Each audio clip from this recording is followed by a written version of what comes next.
So we finished sewing our shorts. We just have a couple of details to complete for the drawstring version.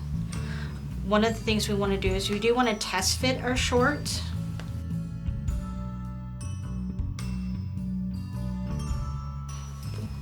Okay.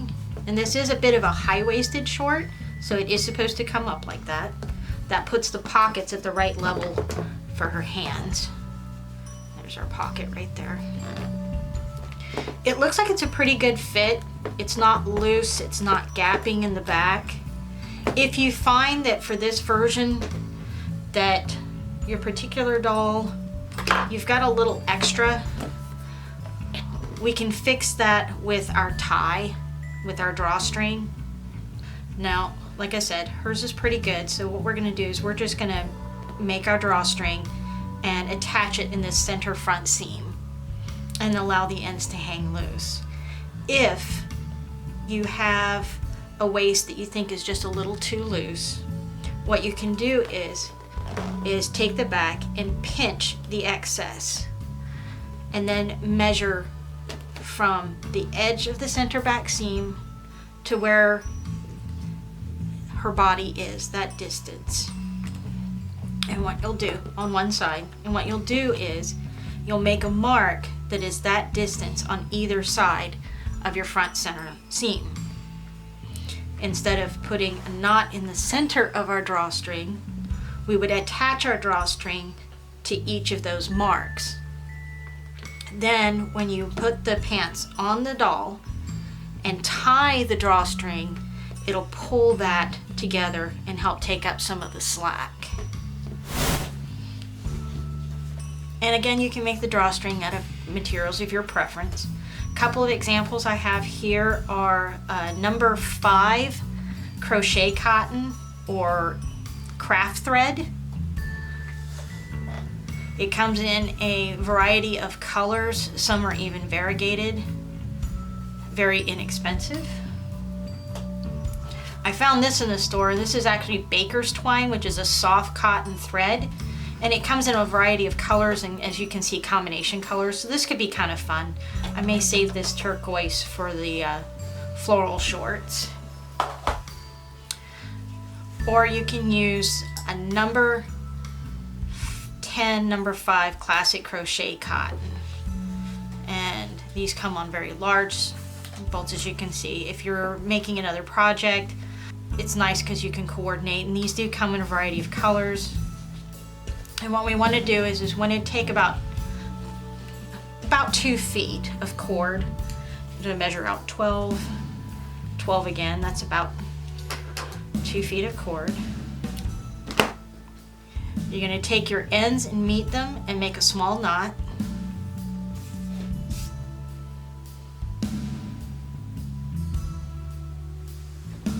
So now we've got a large loop.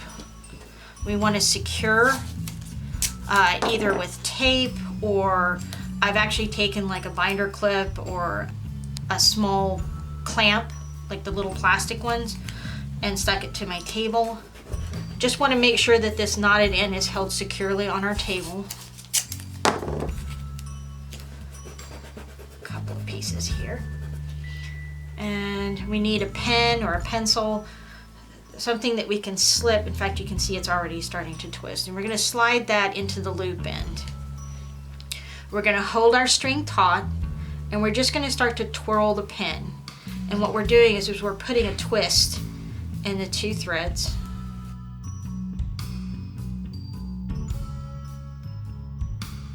And as you can see, we've got a nice twist here. I'm trying to keep some pressure on it, keep it a little bit taut.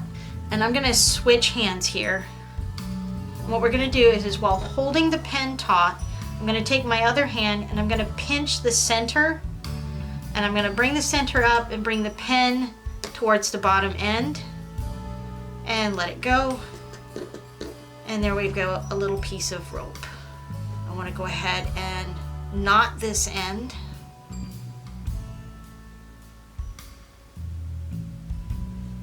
And the more twists you do in the first phase, the tighter it'll coil up. Slide my pen out and tie my other end. In this case, we didn't need to do any additional, so I'm just going to find the center, make another knot. This one I might make a slightly bigger knot because I want it to look like the two ends have been tied together. Tighten up my knots so they don't come undone. And then I'm just going to trim the excess thread. Kind of let that fray a little bit.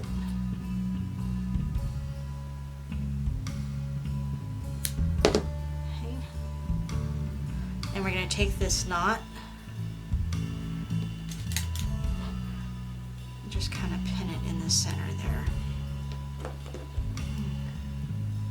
Our last step to finish our shorts, we do need to stitch this to the center of our shorts. So I'm grabbing some of our thread. I just happen to have the bobbin handy. Just like sewing on a button.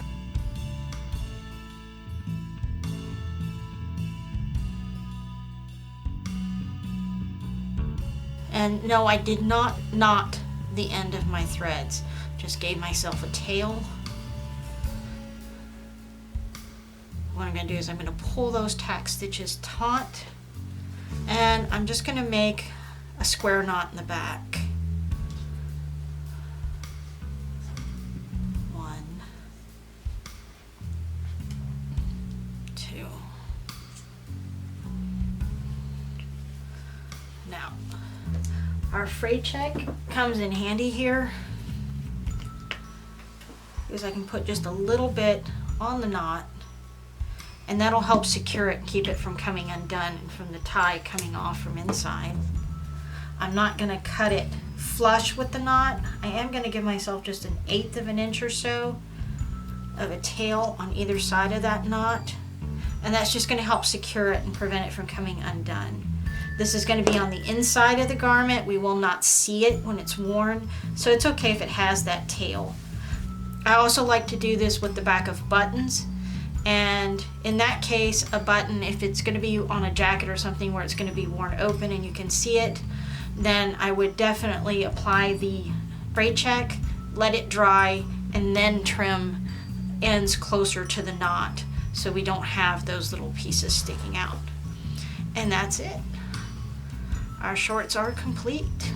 I might give them a final pressing, removing the water-soluble marker with just a little bit of water on a cotton ball, or if I feel that there's still some sizing on the fabric or the marks aren't coming out, I might wash them. And thank you very much.